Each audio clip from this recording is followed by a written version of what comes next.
खुलुमबाय स्टुडिअ दं लटसमि नार्जारि खौसेथि बर' सुबुं आफादनि 17थि बोसोरारि जथुम्मायाव बाहागो लानानै गोनां बाथ्राफोर बुंथिदों आसाम आयेन आफादनि बुंथिगिरि बिश्वजित दैमारिया बुंदों दि एबसुआ जेब्लायबो बर' हारिनि जेंनाखौ लानानै सोमावसारबोबाय थादों। सोमावसारनायनि गेजेरजोंनो गोरोबथायाबो जाबोदों लोगोसे माखासे खामानिफोराबो मावफुंजादों। दायो सरकारजों माखासे आन्डारस्टेन्डिंबो जालायदों। माखासे खामानि मावनांगौ दंमोन बेफोर मावफुंजायाखै जायनि थाखाय धरना एबा सोमावसारनायखौ लानो गोनां जादों। सरकार आरो एबसु जयै लोगो हमलायनानै सावरायलायोब्ला बेफोर जेंनाफोरा थाबैनो सुस्रांजागोन। BKWSC दानानै होबाय नाथाय दासिम गामिफोरा फाइनेल जायाखै आरो बिसायख'थि जायाखै। गुबुन राभा हासं मिसिंफोरनि बादि खामानि मावनो हायै जानायखौ थाबैनो सुस्रांनांगौब्ला खौसे जानानै जयै सरकारजों सावरायलायनाया गोनां। बेजों लोगोसेनो बड'लेण्डनि सिमाया दासिम थि जायैयाव सनितपुर बिश्वनाथनि जेंनाया सुस्रांजायैनि थाखाय गामिफोरखौ लाफानो हायाखै। सनितपुर बिश्वनाथनि सिमानि जेंनाया सुस्रांजाबासो गामिफोरखौ लाफानो हागोन आरो सरकाराबो थाबैनो नटिस होनो ओंखारदों। बेफोर बाथ्राखौ बुंदों आसाम आयेन आफादनि बुंथिगिरि बिश्वजित दैमारिया। दा आङो फ्राय बाहागो लाबाय थानो मोनो सम मिलायब्लानो गोबाव समनिफ्रायनो बिथांमोनजों दंबोबाय थायो आरो दिनै बे जाजि खनायाव जिथु जथुम्मा जादों बेवहाय फैनानै आरो मोजां मोनबाय। गासिबो गोजाम मानसिफोरखौबो लोगोफोरखौबो लोगो मोनबाय, रायजो राजाफोरखौबो लोगो मोनबाय आरो जोंनि मानव गेदेर थरेन बर' बिथाङाबो दिनै बेवहाय एखेलगे दंमोन आरो मिजिंथियो बे जथुम्मानि गेजेरजों जोंनि बर' कसारि वेलफेयार अट'नमास काउन्सिल ओनसोल आरो बड'लेण्डनि बायजोआव थानाय ओनसोलफोरनि बायदिसिना माखासे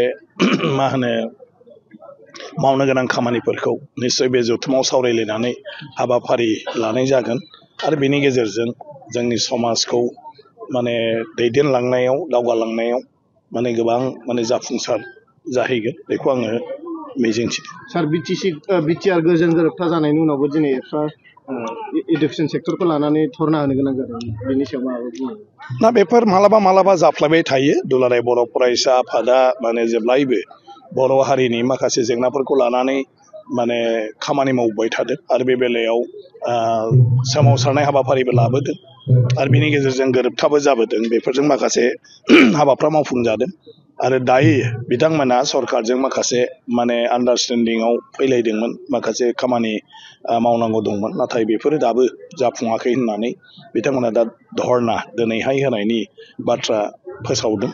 गतिके आं सानो थारैनो बेनि बेलायाव सरकारा नायगोन आरो दुलाराय बर' फरायसा आफादनिफ्रायबो दिनै जि बे सोमावसारनायनि गेजेरजों मेसेज हरगोन बेखौ लानानै सरकार आरो बर' फरायसा आफादजों जुदि जथुमलायोबा आं सानो बेफोर जेंनाफ्रा थाबैनो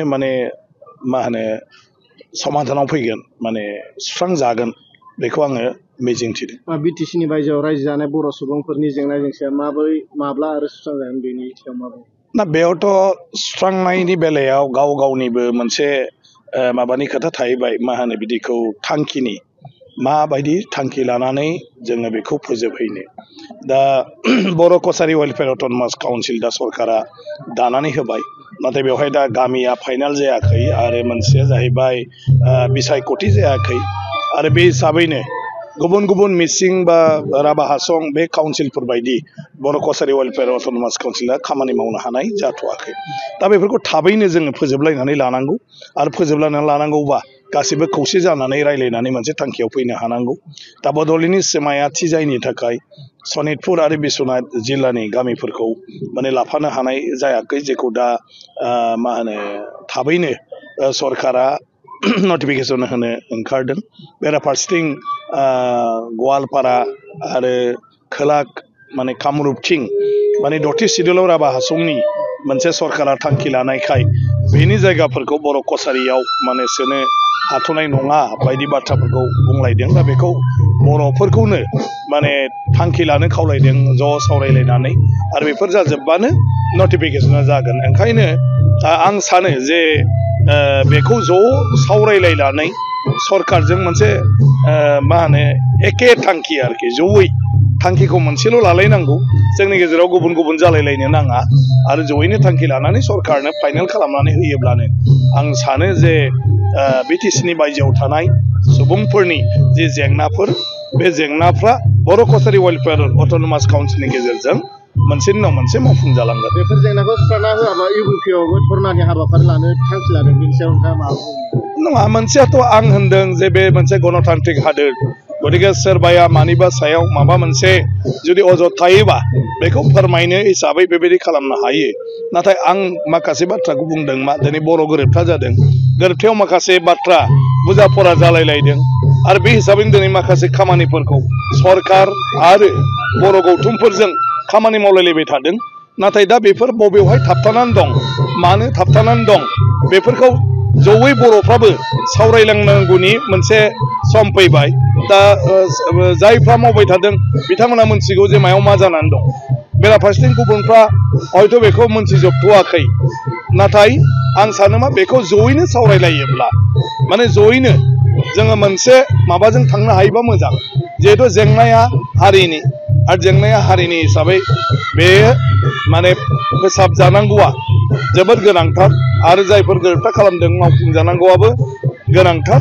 ओंखायनो आं सानो बे बेलायाव आरोखि माखासे जोंनिफ्रायबो माने मोनसे मा होनो गावजों गाव गावस्रानाय गैयाजासे खौसे थांखि थानांगौ आरोखि।